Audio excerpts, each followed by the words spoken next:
मई की एक दोपहर थी। सूरज आग बरसा रहा था और दिल्ली की सड़कें तप रही थी। अरुण अपनी पुरानी मारुति 800 में बैठा ट्रैफिक जाम में फंसा था। एसी तो बस नाम की थी, पंखे से गर्म हवा का झोंका आ रहा था। वह बार बार अपनी घड़ी देख रहा था। उसे 3 बजे ओखला स्थित एक छोटे से कैफे में पहुंचना था, एक अजनबी से मिलने के लिए। यह कोई रोमांटिक मुलाकात नहीं थी, हालांकि शुरू में ऐसा ही लगा था। एक हफ्ते पहले उसे एक गलत नंबर से कॉल आया था। फोन उठाते ही एक स्त्री की आवाज सुनाई दी, पापा, आप स्टेशन पहुंच गए? अरुण ने समझाया, मुझे लगता है आपने गलत नंबर डायल किया है। एक क्षण की खामोशी के बाद वह आवाज फिर से सुनाई दी, ओह, माफ कीजिएगा। फिर कॉपनजेडी में। उसकी आवाज में एक अजीब सी घबराहट थी, जैसे कोई रास्ता भटका हुआ यात्री हो। अगले दिन फिर वही नंबर।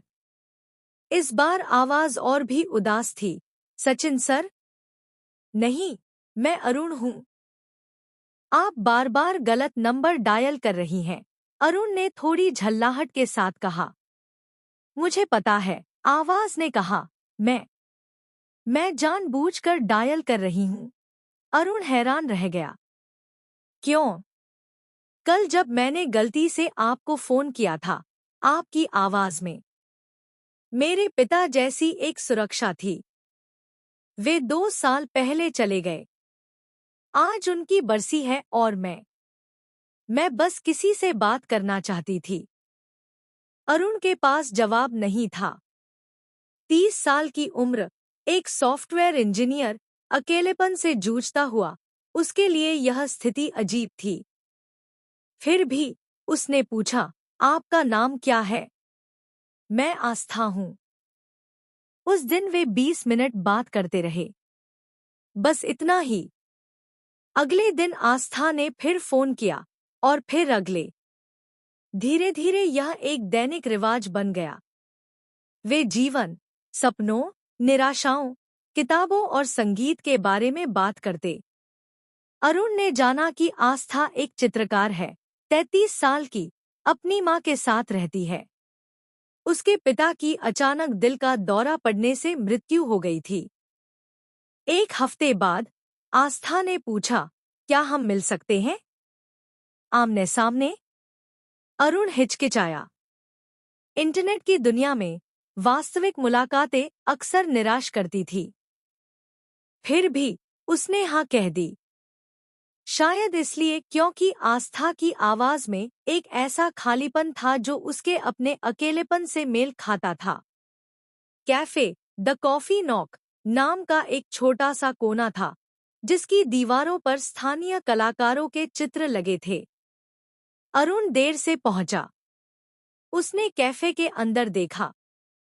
एक कोने की मेज पर एक महिला अकेले बैठी थी, हाथों में कॉफी का प्याला लिए, खिड़की से बाहर देख रही थी। उसने सफेद कुर्ता और नीली जीन्स पहन रखी थी, बाल पीछे बांधे हुए थे।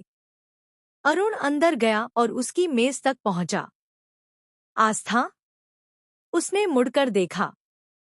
उसके चेहरे पर एक हल्की सी मुस्कान थी, लेकिन आंखों में एक उदासी छलक रही थी। अरुण, बैठिए। वह बैठ गया। पहली बार वे एक दूसरे को देख रहे थे। फोन पर इतने घंटे बात करने के बाद भी यह मुलाकात एक अजीब सी शर्मिंदगी से भरी थी। मैंने आपके लिए कॉफी मंगवा दी है। ब्लैक, बिना चीनी के, आस्था ने कहा। आपको याद रहा। आपकी आदतें याद रखना मेरी आदत बन गई है। एक क्षण के लिए खामोशी छा गई। फिर आस्था ने अपने बैग से एक छोटा सा कैनवास निकाला। मैं आपके लिए यह लाई हूं। यह एक तेल चित्रकारी थी, एक अकेला पेड़, जिसकी शाखाएं आकाश की ओर फैली हुई थी, जड़ें जमीन में गहरी धंसी हुई। रंग इतने जीवंत थे कि अरुण की सांस रुक गई। यह अद्भुत है, उसने कहा। यह वह पेड़ है जो मेरे पिता हर रविवार मुझे दिखाने ले जाते थे। लोधी गार्डन में उस दिन वे 3 घंटे बात करते रहे। समय बीतने का पता ही नहीं चला। आस्था ने बताया कि कैसे उसके पिता की मृत्यु के बाद वह 2 साल तक अवसाद में रही, चित्रकारी छोड़ दी थी। फिर आपका फोन आया। जब आपने पहली बार जवाब दिया तो आपकी आवाज में एक सहजता थी। मैं समझा नहीं पा रही। अरुण ने भी अपनी कहानी साझा की। एकल परिवार में पला था, अभिभावकों की उम्मीदों का बोझ, करियर की दौड़ में खोता हुआ व्यक्तित्व। मैंने हाल ही में अपनी नौकरी छोड़ दी है। एक स्टार्टअप शुरू करने जा रहा हूँ। आप डरते नहीं? आस्था ने पूछा। रोज डरता हूँ, पर अब लगता है कि डर के साथ जीना सीख रहा हूँ। शाम ढलने लगी। कैफे की खिड़की से सुनहरी धूप आ रही थी। आस्था का चेहरा उस रोशनी में और भी कोमल लग रहा था। क्या मैं तुम्हें फिर से मिल सकता हूँ? अरुण ने पूछा। उसे एहसास हुआ कि वह औपचारिक आप से तुम पर आ गया है। आस्था ने मुस्कुराते हुए हाँ कहा। उसके बाद के हफ्तों में उनकी मुलाकातें नियमित हो गईं।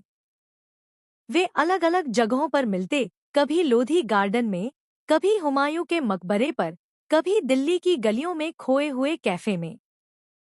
हर मुलाकात में वे एक दूसरे को और बेहतर जानते गए। एक बारिश की शाम, जब वे इंडिया गेट के पास बैठे थे, आस्था ने अपना सिर अरुण के कंधे पर टिका दिया। तुम जानते हो, मैंने सोचा था कि पिता के जाने के बाद मैं फिर कभी सुरक्षित महसूस नहीं कर पाऊंगी, पर तुम्हारे साथ मुझे वही एहसास होता है। अरुण ने उसका हाथ थाम लिया। बारिश की बूंदें उनके आसपास की दुनिया को धुंधला कर रही थी, मानो सब कुछ एक सुंदर पेंटिंग में बदल गया हो। धीरे धीरे अरुण ने आस्था के घर जाना शुरू किया। उसकी माँ, श्रीमती शर्मा, पहले तो थोड़ी संकोची थी, लेकिन जल्द ही अरुण को परिवार का हिस्सा मानने लगी।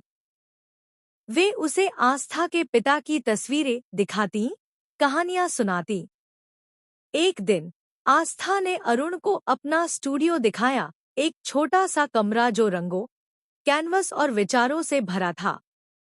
दीवार पर एक अधूरी पेंटिंग थी, दो हाथ एक दूसरे को पकड़े हुए। यह हम दोनों के लिए है, आस्था ने कहा। अरुण ने देखा कि पेंटिंग में एक हाथ उसका था, उसकी कलाई पर उसके पिता द्वारा दी गई घड़ी स्पष्ट दिख रही थी। तुमने इतनी बारीकी से देखा है, उसने आश्चर्य से कहा। जब तुम बात करते हो तो मैं तुम्हारी हर भावना, हर इशारा देखती हूँ। उस पल अरुण को एहसास हुआ कि वह आस्था से प्यार करने लगा है। यह वह प्यार नहीं था जो अचानक आता है, बल्कि वह था जो धीरे धीरे बढ़ता है, जैसे पेड़ की जड़ें जमीन में उतरती हैं। मगर जीवन हमेशा सीधी रेखा की तरह नहीं चलता। अरुण का स्टार्टअप संघर्ष कर रहा था। निवेशक नहीं मिल रहे थे और उसकी बचत खत्म हो रही थी। तनाव बढ़ने लगा। एक शाम आस्था के स्टूडियो में वे इस बारे में बहस करने लगे। तुम्हें एक स्थिर नौकरी की तलाश करनी चाहिए, आस्था ने कहा। मैं हार मानकर वापस नहीं जा सकता, अरुण ने जवाब दिया। यह हार नहीं, समझदारी है। तुम मेरा सपना नहीं समझती। उस पल आस्था की आंखों में आंसू आ गए। मैं समझती हूँ। मैं समझती हूँ, क्योंकि मैंने भी सपने देखे हैं। पर कभी-कभी सपनों को थोड़ा विलंब की जरूरत होती है। अरुण ने गुस्से में स्टूडियो छोड़ दिया। अगले 3 दिन तक उसने आस्था को फोन नहीं किया। उसका घमंड, उसका डर, उसकी असफलता, सब कुछ उसके और आस्था के बीच दीवार बन गया। चौथे दिन उसके दरवाजे की घंटी बजी। दरवाजा खोला तो आस्था खड़ी थी, हाथ में एक पैकेट लिए।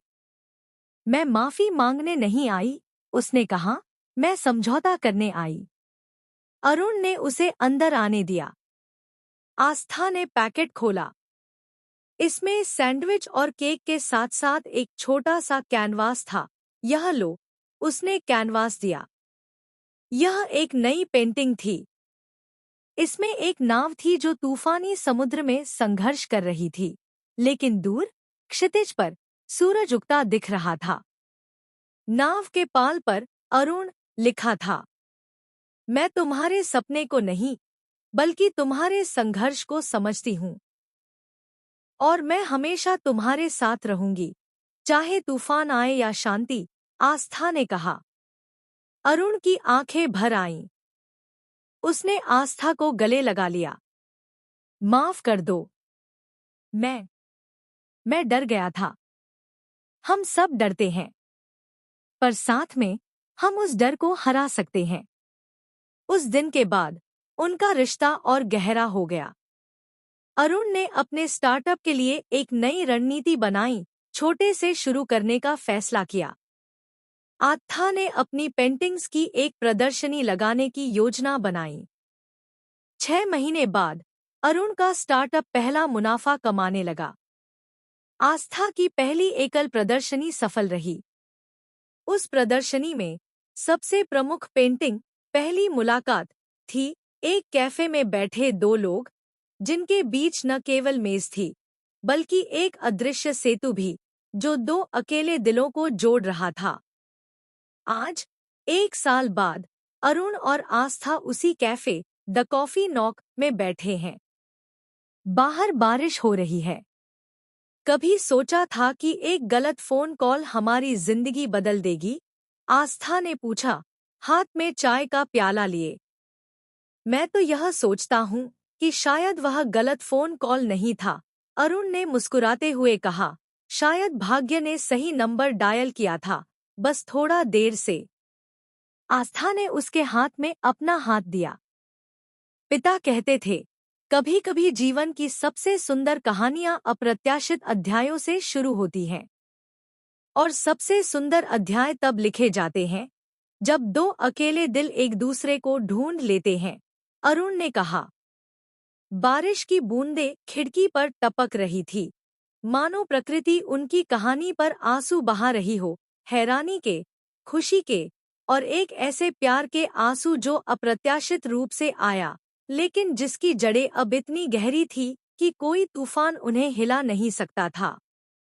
पहली मुलाकात को 1 साल हो गया था, पर लगता था जैसे कल की ही बात हो।